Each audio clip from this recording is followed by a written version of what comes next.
Hey, Soulpreneur family. This is Tanisha White, And Marcy Ferry. and you're listening to the Soulpreneur Sundays podcast, a show for soul-led entrepreneurs and solopreneurs who want to build their own businesses. But who don't want to go on that journey completely alone. Join us as we share our honest and real soulpreneur stories, including the highs and the lows. And learn about solutions and resources that we found along the way that can help you with a wide array of common soulpreneur challenges. Welcome to our sacred space. Welcome to Soulpreneur Sundays. Hey, Soulpreneur family. Welcome back to Soulpreneur Sundays. We are on episode 9, and this week we're going to be talking about your 9-to-5 exit plan. We are going to be talking about all of the things you need to know about leaving your 9-to-5, but that transition period that all of us are like, what are we supposed to do, right? How are we even supposed to leave this place without the security of knowing that we can make money? And giving some steps on how do we get to the point where we feel comfortable enough to leave our 9-to-5. Hey, Marcy, how are you? I'm doing great. I'm really excited for this episode today because we are coming up on my 1-year anniversary of leaving my 9-to-5. Yay! I'm so proud of you. I can really say because I've had a front seat to this whole experience, right? I've been watching and cheering you on from the sidelines, and I'm so proud of you and so happy that you decided to take that step and say, you know what, I'm going to do this for myself. No looking back. I'm going to keep pushing. And even in the times where it may have been difficult or you had challenges, you still stuck it out. And we've made it to this point where you are almost a year in. How exciting is that? It is crazy how fast that year went. Like, I literally woke up this morning and I was like, wait, it's May? I quit my job a year ago. Yes. You are a badass. I'm still adjusting to it. It's still hard to believe, but it's definitely the right decision. Definitely. Yeah. It took me so long to get there, but Probably not as long as you think, right? yeah, I mean, like, well, it depends. I did know that the job I recently had and took, like, I did kind of know it was not quite right within the first week of the job there, if I'm being honest. Like, there were just things where I was like, oh. But I stayed there for 3 years and I learned a lot, and I definitely considered quitting a few times before I did, but as I'll tell you my whole process as we get further into the show, but I had to go through all of that in order to get to the point where I was like, okay, now I know. It's true. Once you Yeah, know, you know. You just do. absolutely. Magic. You just know. I I think even a lot of us, when we are um in a corporate setting where we're just at our job, right?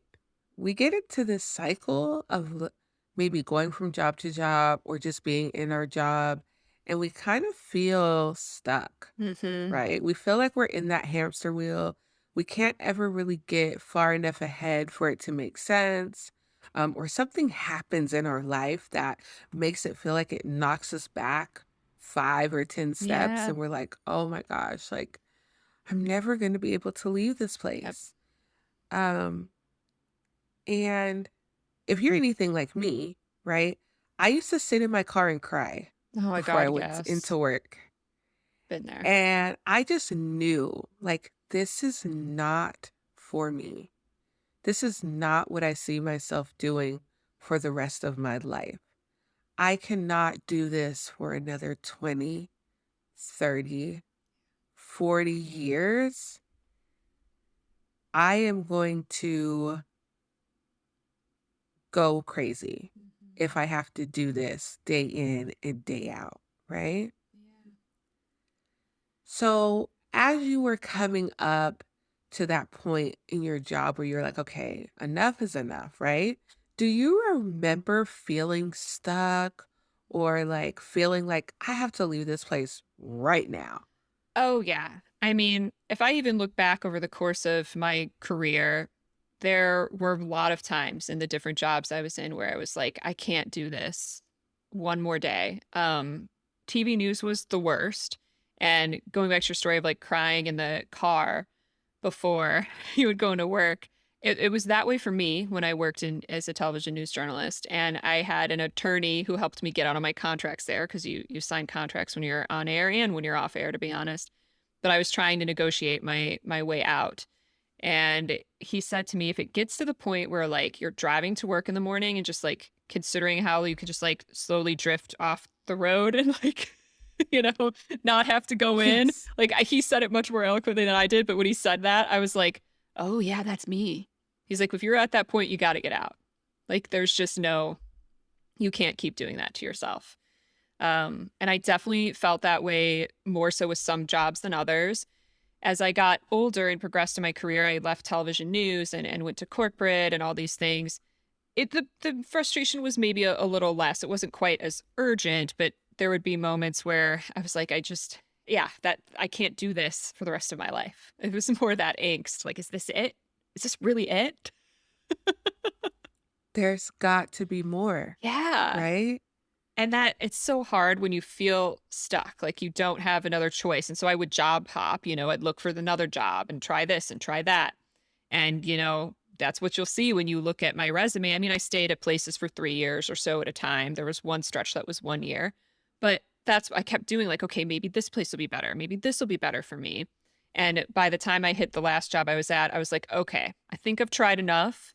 This is clearly not for me. And, you saw me when I was struggling at my peak. I had readings with you. And I think you compared how I was feeling to being like a possum trapped in the corner. I still remember that. And I was like, how does she know? I mean, you didn't One know thing anything about me at that point. I did it. But one thing I always tell people, it's like, I don't know how I know. I just know. And one of the things that you guys will often hear me say is like, I be knowing. Yeah, it's true. 100% true. I just don't know how I know, but I be knowing. Like some of the phrases and things that you were pulling out were things I had said to myself in my head, which is crazy. But you could feel like what I was going through. And it really helped me to talk to you and to talk to other people where it was like you prevented me from doing that knee-jerk reaction where you're Mm, like, no, don't just like up and quit because you're pissed off. Like, let's, think about it. Um, and I think that's kind of like I had to go through this phase of like getting to the point where I'd say, okay, well, I'm going to quit at this time frame. But then I'd ultimately kind of like chicken out or I'd find some reason why like, oh, it's not the right time. But all those times of like the false starts like prepped me. It's weird. They were like little builds to the real one. And I can see that all now in retrospect, of course. While I was going through it, I was feeling a little down and frustrated with myself that like I couldn't seem to just do it, right? But now I see that they were all necessary stepping stones to truly prepare myself to quit at the right time. So yeah. even if you're feeling stuck, like unless the job is something where you like it's so bad you may even just have to get another job temporarily to tide you over till you can start your own thing. Like you have to kind of just find your ways to survive. Mm, Have people to talk to, have a therapist, carve out time to do your own things so that it feels less heavy. And this was hard for me to do. And I think you told me to do this. My husband definitely told me to do this, but he was like, please stop giving 110% to the job. You have to start pulling away. You're going to leave. Don't take on extra work. Don't volunteer to do all the things and be the star employee. You got to start to pull back. Give it more of like 60% of your energy. Then give the rest of that energy to your stuff on the side. It's so hard to do, but I'm going to tell you all like that's what's got to happen. absolutely, Mercy. And it's so funny that you bring that up. And I know you love to tell about how intuitive I am, but you yourself are very intuitive as well. As I was thinking this morning about things I wanted to talk about during this episode, um, I was just kind of meditating on it and like just asking, like, okay, what do the people who are going to listen to this need to hear from me? What do they need to know? And that was one of the things that came up was stop giving your all. to something that is not meant for you? Mhm. Why are you giving 150% to someone else's dream when Yes. you know you have your own and you're not giving any of that percentage to your own? Yes. And so we have to get to a place where we can start pulling away. And here's the thing, stop doing things that aren't in your job description. Yes. Stop going above and beyond your job scope. Yeah. Your job, I don't care if you work for the best corporation, the best small company, the best whoever, you are replaceable. Mhm.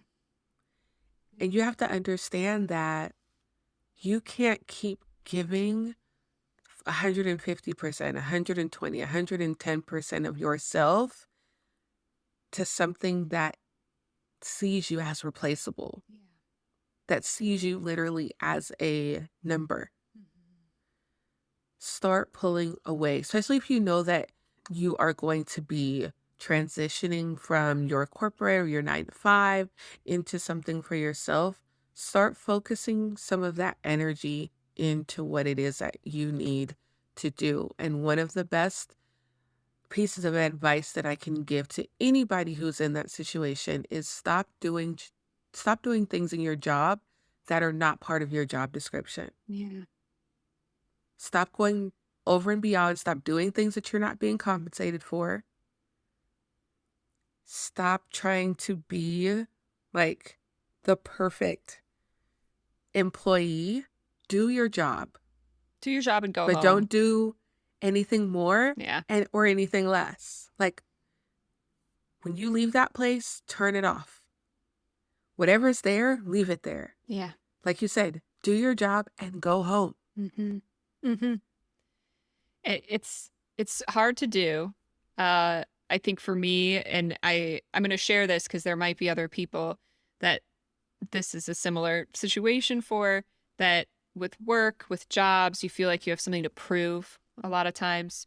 The people pleasing comes out. So even when you know you don't want to be somewhere, you don't you have a fear of looking like you don't care, or like you're not doing your job. You don't want to look like anything less than perfect sometimes. And I have that struggle. But we were just talking before we even started recording this podcast about how it's time for me specifically in my life to make that shift from stopping trying to prove something to other people and show myself what I can do. Mm, And I think this applies too if you're trying to leave your 9 to 5 job. Stop trying to prove to them, how valuable and great you are. You've already spent probably enough time doing that with them. yeah. Now it's time to show yourself what you can do. Put Ooh, that that's energy so towards you. good, Marcy. I think Oh, that's that's why we so were talking good. about that this morning. I think it's just such a huge factor in being able to step away energetically from that nine to Mm, five. that's good. Feeling that. That's so good.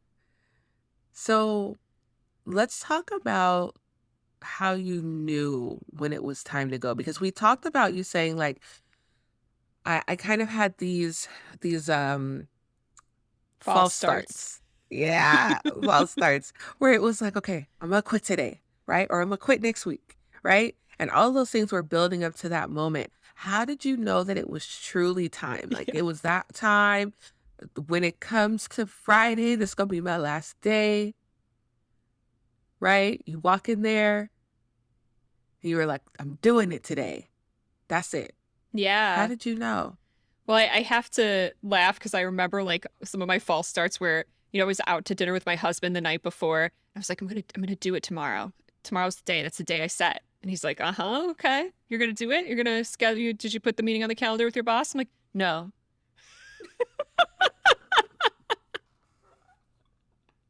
And it's like, even then I'm like, I'm not gonna do this. But it took a while for me to get to that space where I felt confident enough to do it. And so I'll share some of the practical things, of course, that you have to consider, as well as just knowing in your heart intuitively that it's time to go. I had to, really consider, of course, practicality, finances.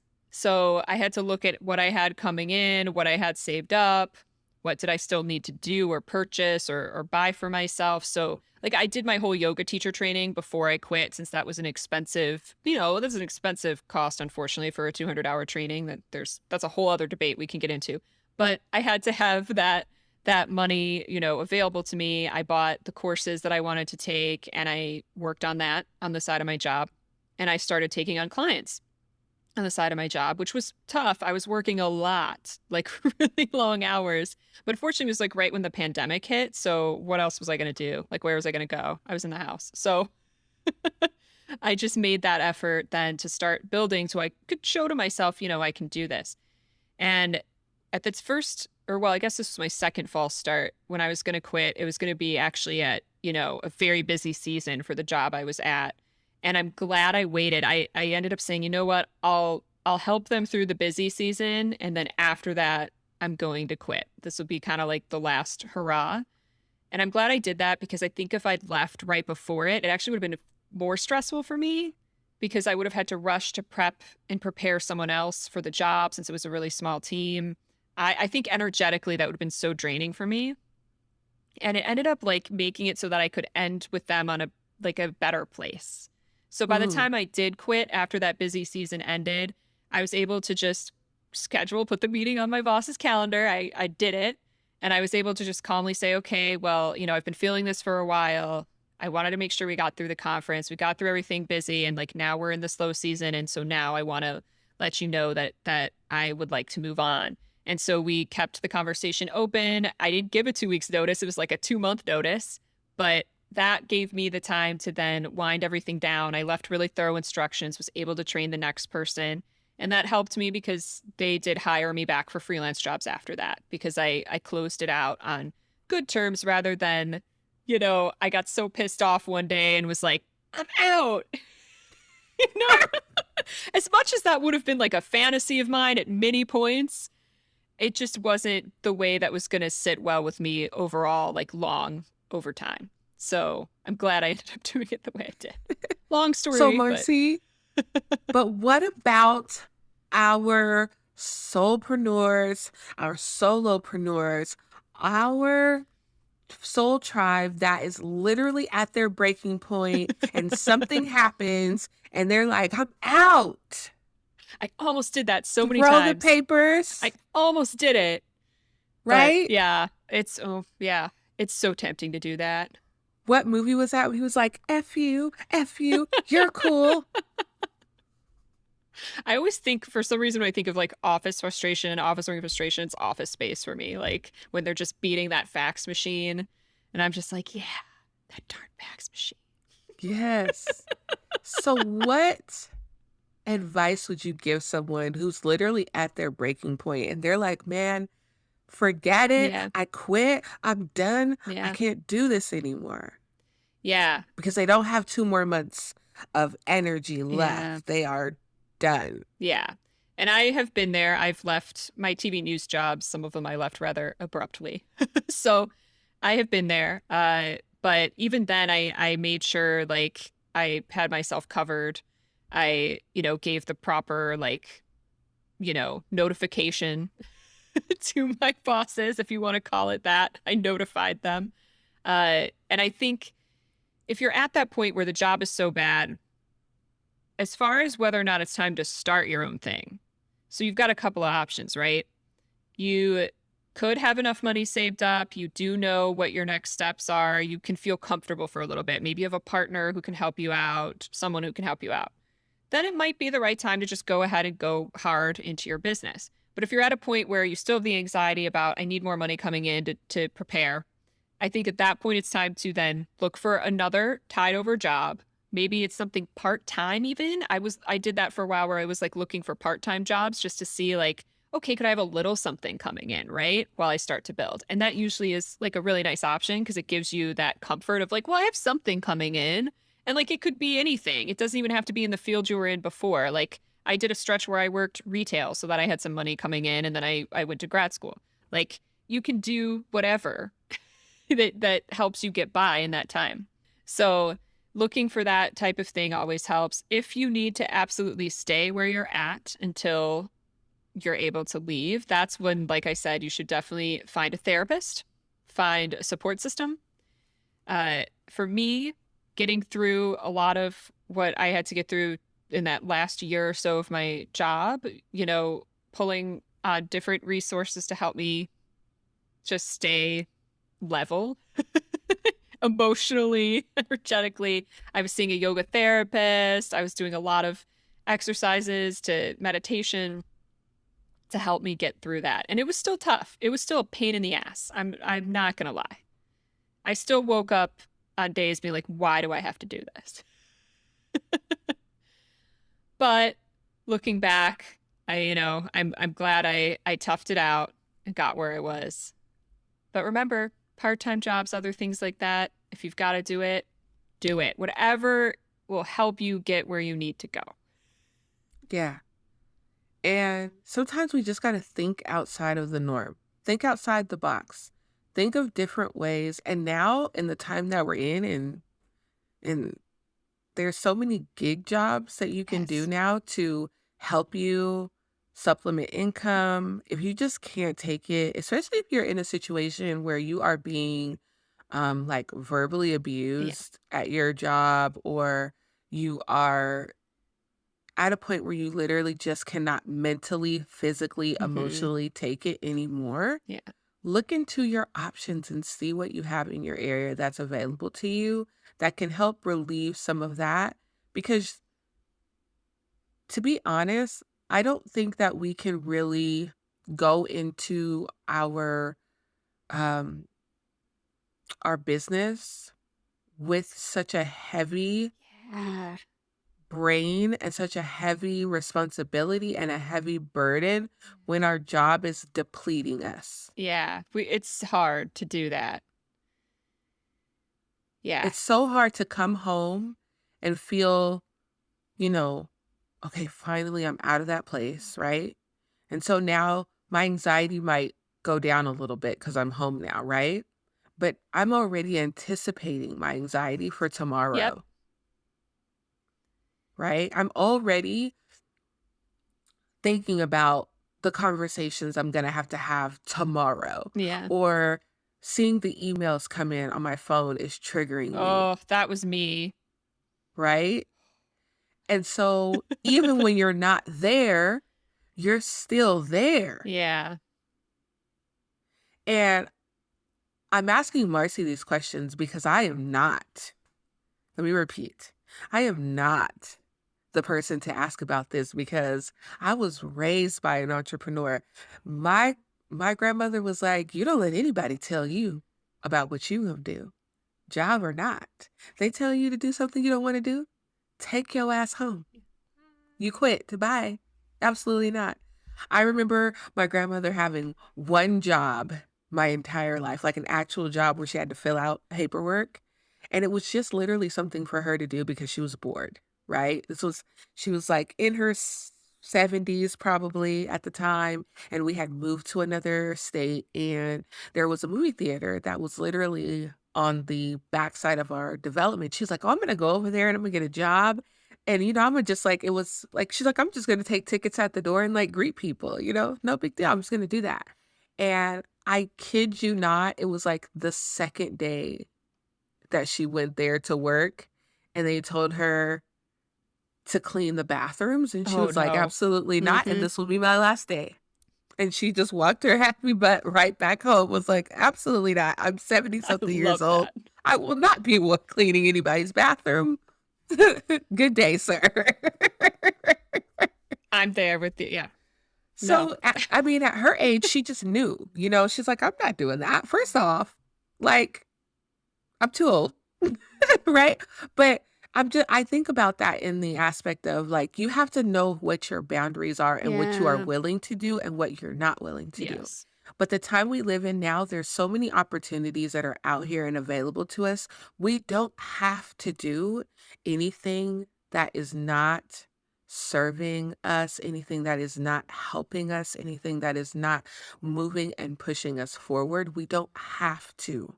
Mhm. There's so many different ways that we can supplement our income now. So don't get caught up in I have to stay where I'm at if it is really taking a toll on you Yeah. physically, mentally, emotionally. You have the ability to shift it. But as far as me, don't ask my opinion on it because I'm not the person to ask because I have quit media jobs As have not the I. right way. Like, not the right way. I quit. That's my notice. I quit right now. That's it. That's all. When I quit Uh, my TV jobs, it was a little more abrupt, but I will say basically what I did, and I'm glad I did this because I went and got like a retail job at a place that like I really like to shop at. So like I made it fun for myself, and it was just like a few hours a week, and then I was doing grad school at the same time, and it worked out. I worked at a coffee shop. Like try to find something like you can enjoy too, if possible. Like if you really like to shop at this one store and you're, a huge fan, like go see if they've got an opening. Like you might have some fun. You get a discount. yeah, absolutely. And another great thing that made me think about was if you're going into a completely different market or genre, niche, whatever, and your job right now has nothing to do with what your business is, right? Go and get a part-time job Yeah. somewhere that has something to do with what you want to do because guess what that does? That gives you the inside vantage point, right? You get to see their daily operations, their processes. This gives you the insight on what bigger corporations or bigger businesses are doing so that you know how to structure your company, what's working versus what's not working. You get to hear directly from the client and the customer what they want and what they need, and you can fill in a void in that market. Yeah.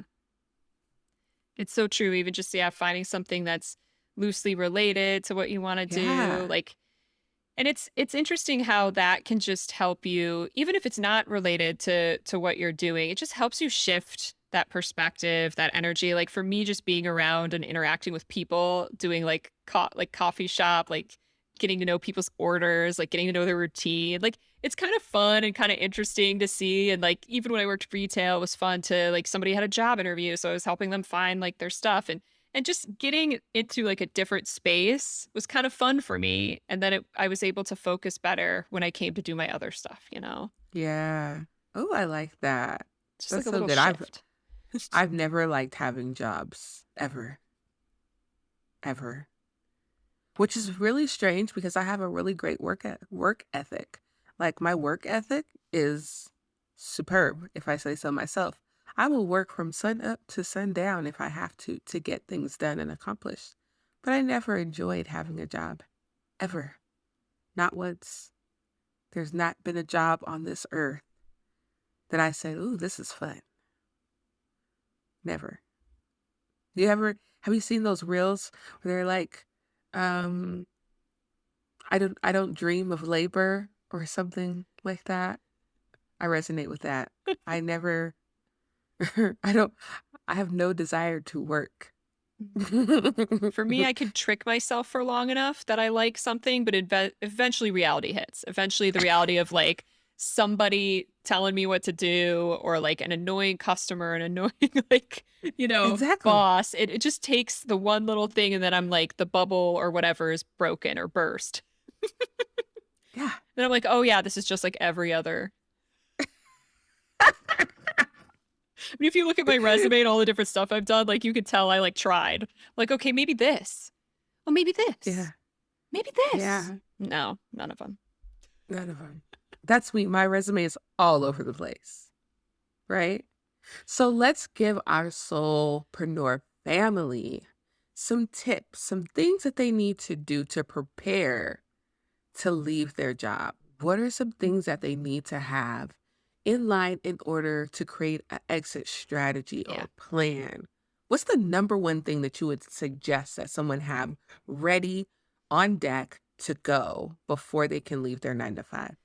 Well, I mean, I think this might be an obvious one, but for me, it was huge because it gave me so much anxiety. I needed to know how much money I had and how long I could get by and what my options were with that.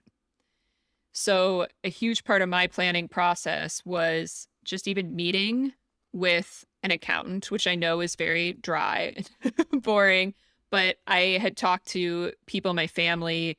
I have a brother-in-law who is a photographer, so he freelances, right? So he kind of had that perspective for me and pointed me in the direction of like their accountant. And I got on the phone with them and talked to them just about basic things that I might need as far as setting up business accounts or like how to log and track all of that and whether or not I should be a LLC or an S corp or a sole proprietor, and I'm a sole proprietor. And they really helped me with that. It was just like a little 20-minute call. It wasn't much, but it kind of gave me that information I needed. And I was able to get the ball moving on that. But then I also learned about this 401k I could have for myself as a business owner. And they referred me to this person. So I was able to move my 401k money into that. And because it's my own, I can borrow from myself and I can pay myself back over time without too much penalty. I pay myself with interest. But to just know that that was a way that I could have safety should I need it was huge. So I had to like do all of my little financial things. That was anxiety inducing for me. And I knew that was the one thing I had to figure out. So like there's that. And then having, and this is actually something you had me do after one of our readings, was I created a full task list of all the things I needed to do to start up my business. Whatever, even the littlest of steps, like, okay, I got my business bank accounts. I named my business. Like, it's just the very basic things. Do I have like accounts and everything that I want? Do I have all the trainings that I wanted, the certifications? So that was another factor, like I said earlier, that I wanted to have that in place by the time I left. So I was a registered yoga teacher, all that stuff by the time I left. So it's making lists and checking your accounts. I know that sounds real boring and not fun, but it will reduce your anxiety, at least if you're someone like me. Yes. Yes. Make your list, check them twice. And dot your I's and cross your T's, please. I think a great thing that I tell my clients to do is to look at the standard operations in your current job and write them down.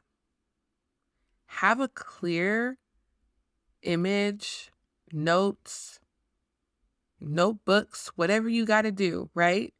If you have a binder that has all of the daily procedures and operations in them, take photos of them so that you have that before you leave your job. Mm-hmm. So that as you go into your business, you have something to base it off of, because whether you know it or not, you need daily operations. You need daily things that need to be accomplished and done. Because if you don't do that from the beginning, you will be like me. 3 years into the business, starting to now write these things down so that I can delegate them to other people. Because how do you hire someone to do something if you don't know what to tell them to do? And I would say it's even good to have your job description, all the things like that, because it'll remind you all the different things that you can do. Right? So I hadn't even thought too hard when I left my job. There were things that I was doing there that I didn't think were going to become part of my business, but eventually did. And it's like I kind of forgot, like, oh, right, I can do that. It sounds silly, but when you wear many hats and things, like sometimes it's good to write down, like, oh, I do know how to do that. And that is something when I'm speaking with a client or I'm trying to gain new business, I can talk about that. Because when you're trying to sell yourself and gain clients, it's very similar to being in a job interview where you've got to talk about like, well, here's the things I've done. So like, it really helps to write down even things like you accomplished while you were there, brush that resume up, because it's all going to come in handy. Yeah.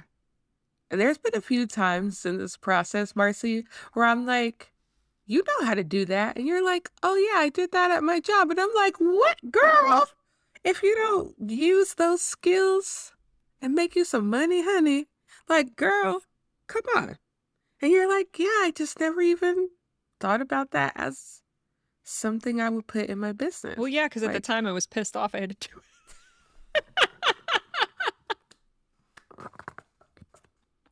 I'm just being honest. I was like, why She can't you was like, people take girl, care of I'm yourselves? traumatized. Okay. I don't want to do anything for anybody. Oh, but that's something else I want to say. Carry over trauma from like the past jobs, especially if it was a really bad one where like you had a bully or a workplace bully. It's that carryover is real. So again, I'm going to say give yourself time and space to heal from something like that. Maybe you don't rush right into doing the next thing. Get a good therapist. I'll just say that again. Just hear me say that. That's literally about the fifth time she's told you guys now to get a therapist. I would say that is the number one, the Sort number through that one stuff. tip is to get a therapist. I believe everyone should have a therapist, okay? And so I'm right along with you on that. So now they know, okay, they need to get their finances together. They might even need to look about maybe transferring over some of their finances from their work, like 401ks and things of that nature. What would be the next step, right? When, okay, now I know exactly how much money I need to have set aside for me to leave my 9 to 5. What's next? Well, if you know how much you need, it's not in there yet. That definitely needs to be the goal. And that's another reason why I started taking on side freelance jobs, even while I was still working, because that helped pad that out for me, as well as give me proof that I could do this. Mm, I think that's important to show yourself, hey, look, I can get a client. Even if you're not charging them very much because it's your first one or you're testing, honestly, even if you have a free test client, like give yourself that boost so that you can see what you're capable of doing when you do your own thing. I don't think I could have taken that leap if I hadn't had my first clients who validated for me how helpful what I was doing was for them. Like I don't think that confidence would not have been there. So you need to build that confidence and get yourself prepared for that. And even just mentally, I go back to the episode where we talked about those mindset shifts. I think that was like our very first or second episode or something like that. But even if you go back and listen to that, starting to prepare yourself mentally and energetically for that transition, building up your confidence, looking at how you work specifically and how you would like to work in the future. Learn from the stuff you can't stand right now. Make note of that. Write it down and know to yourself, like, I'm not going to work that way. How would I prefer to work?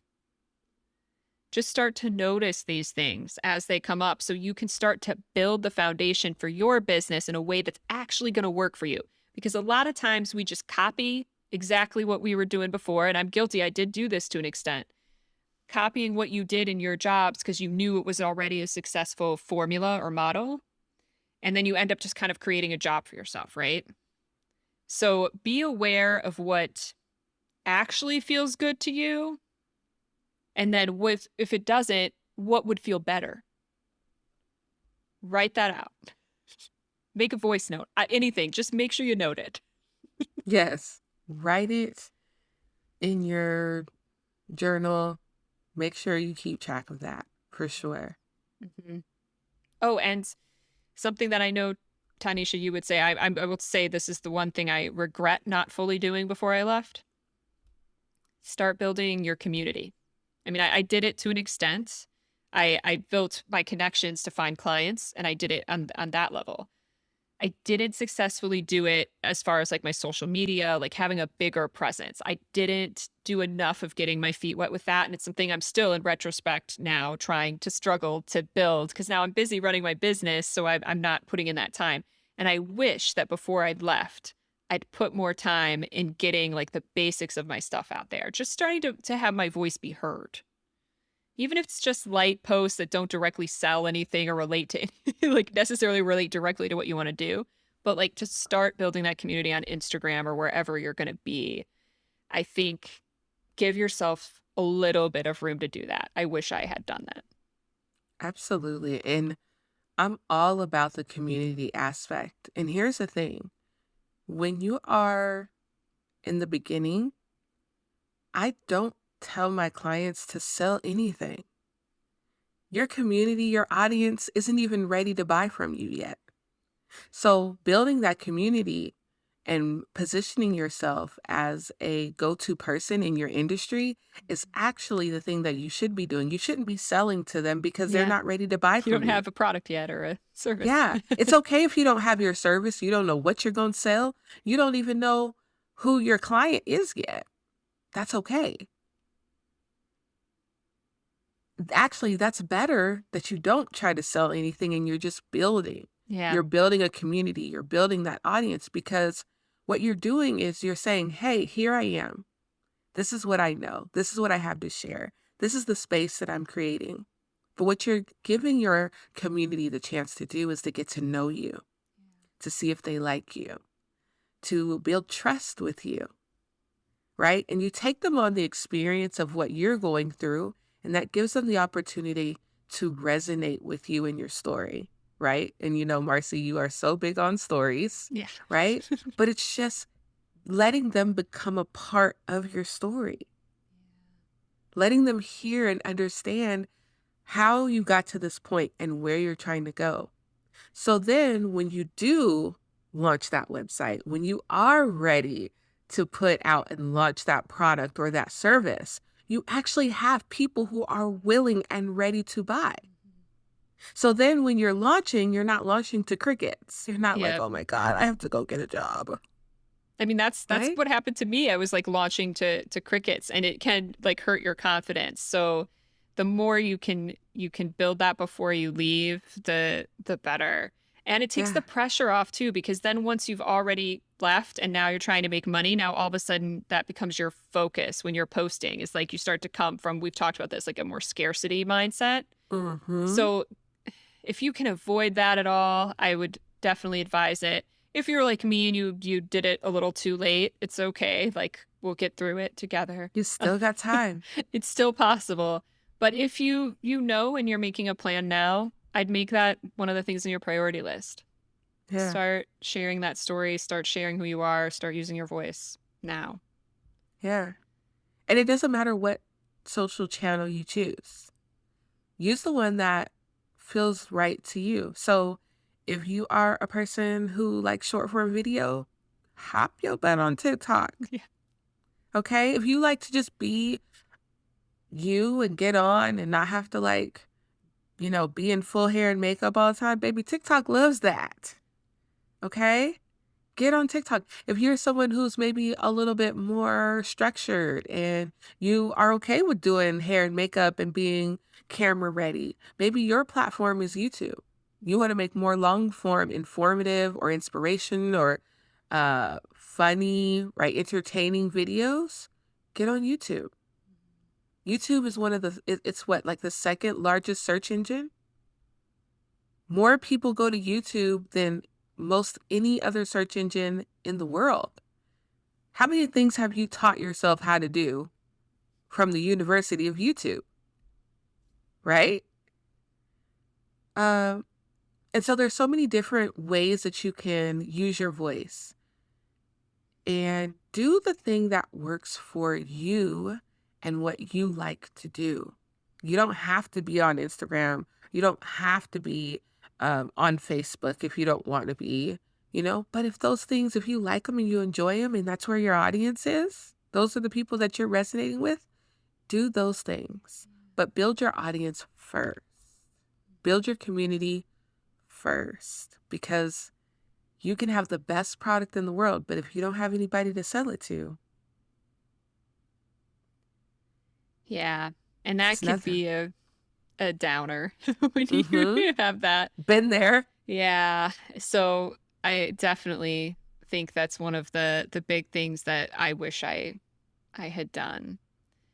But I'm trying to think of anything else. I mean, there's other, little things to consider and get ready as far as just, yeah, like where are you putting your website, all of that kind of stuff. But I think we'll get into that a little bit more in the next episode. Like once you have left, like what are the things you need to do?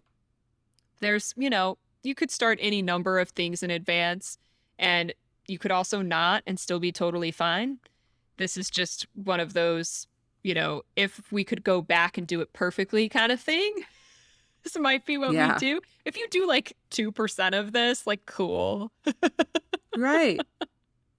We just want to give you what we've learned. Everybody's experience is gonna look so different, Yeah. and everybody's story is gonna be unique, you Yeah. know?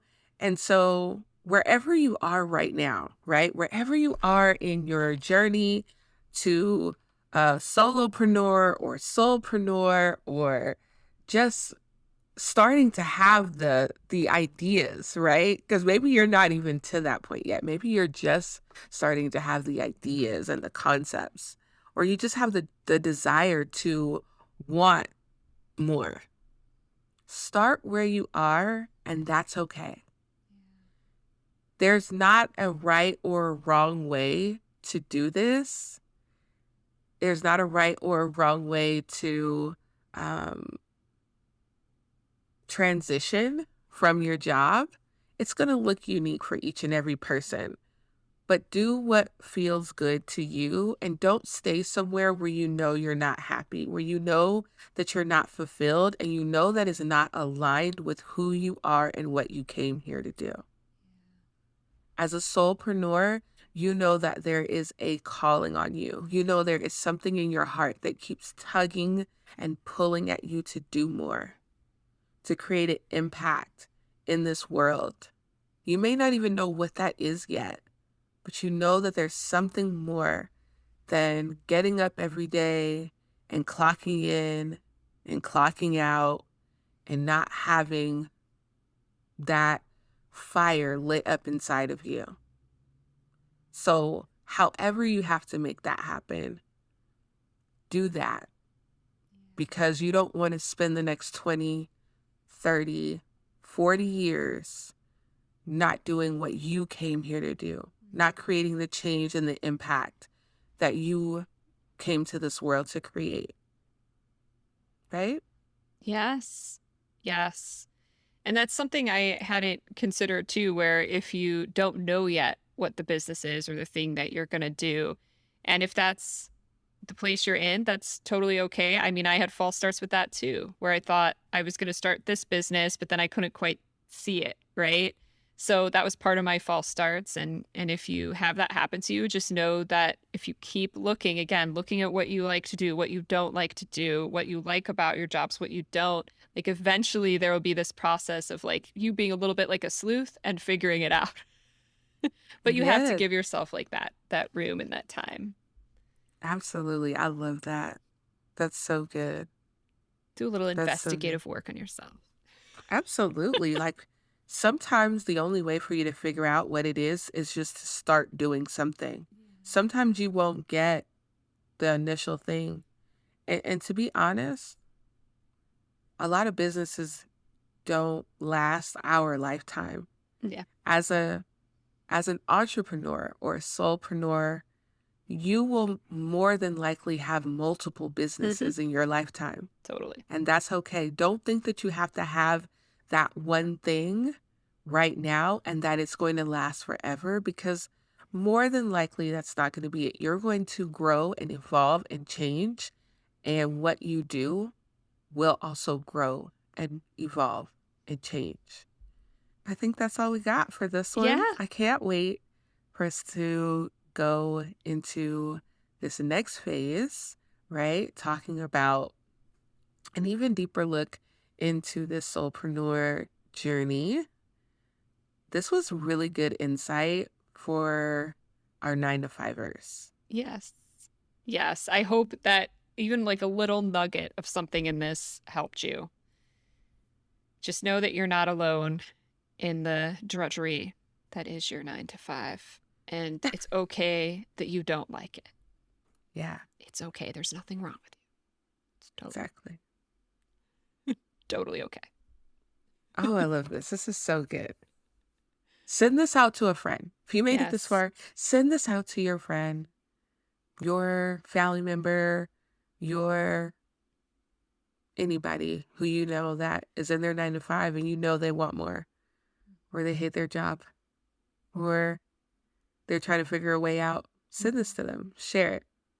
And it's not you, it's them, okay? It's not you, it's them. It's Just the to give you office a little boost. politics. Yeah, exactly. Office politics. You're not meant for it. Oh my gosh. It's amazing. All right, guys. Well, we will see you next week. Have an amazing day.